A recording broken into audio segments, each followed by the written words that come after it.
नमस्कार. रोज रोज नाश्त्याला काय बनवायचं हा प्रश्न तर सगळ्यांनाच पडतो. मी आजपासून एक सिरीज चालू करतीये नाश्त्याची. रोज एक नाश्त्याचा पदार्थ आणि त्याची रेसिपी शेअर करेल. आज ढोकळा बनवू. ढोकळ्यासाठी 2 कप बेसन घ्यायचे.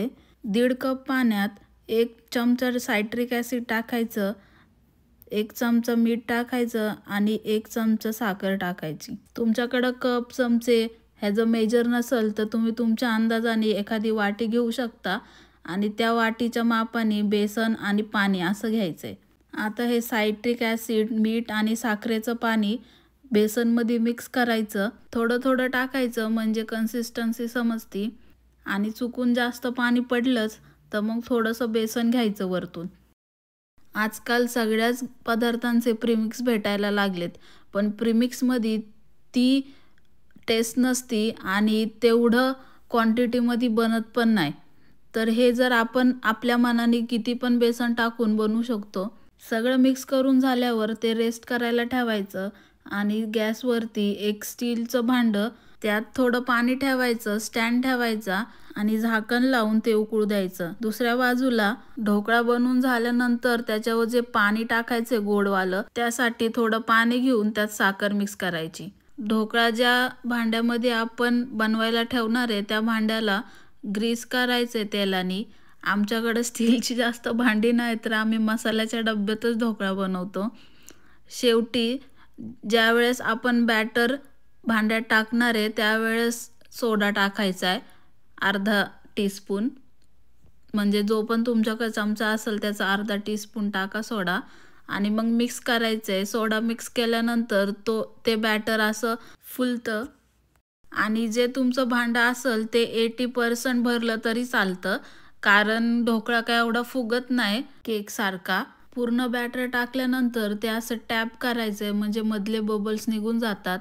त्यानंतर आपण जे पाणी उकळलं आहे त्यामध्ये ते 15 ते 20 मिनटं ठेवायचं आहे स्टीम व्हायला. चिंचाच्या चटणीसाठी आम्ही गूळ, चिंच आणि खजूर पाण्यात उकळलं.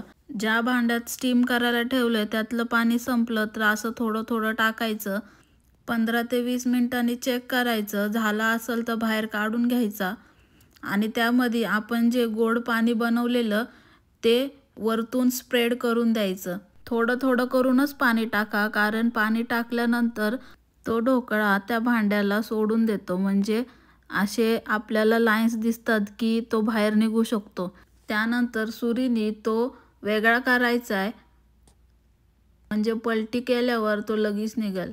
मग एक साईडला फ्लॅट सरफेसचं प्लेट घेऊन तो उलटा करून टॅप करायचा आणि परत दुसऱ्या बाजूला प्लेट ठेवून तो सरळ करून घ्यायचा. असा आपला फायनल ढोकळा दिसतो. त्यानंतर तुम्हाला पाहिजेल त्या आकाराचे ढोकळे कट करून घ्या. थोडा ढोकळा थंड झाल्यावर पण कापू शकता, पण आम्हाला लगेच खायचे होते म्हणून लगेच कापले. चटणीसाठी जी आपली गूळ, खजूर आणि चिंच उकळते त्यामध्ये काळं मीठ, मिरची पावडर, जिरा पावडर आणि बडीशेप पावडर मिक्स करायची आणि गाळून घ्यायची. तडक्यासाठी कोथिंबीर, कढीपत्ता, मिरची आणि मोहरी लागते. तडक्याच्या भांड्यामध्ये थोडं तेल, त्यात मोहरी टाकायची, मधून चिरलेल्या मिरच्या आणि कढीपत्ता चांगले तडतडले की ढोकळ्यावर टाकून द्यायचे. असं नीट सगळीकडं स्प्रेड होईल असा तडका टाकायचा, म्हणजे त्याच्या प्रत्येक पीसला तडक्याचा वास येईल आणि टेस्ट पण येईल. शेवटी थोडी कोथिंबीर चिरून टाकायची आणि किसलेलं खोबरं टाकायचं. पहिल्यांदा केला की अवघड वाटतो, पण 2-3 वेळा केला की सवय होऊन जाते. पुढचा व्हिडिओ पावभाजीचा असणार आहे. हा व्हिडिओ लाईक करून जावा. बाय.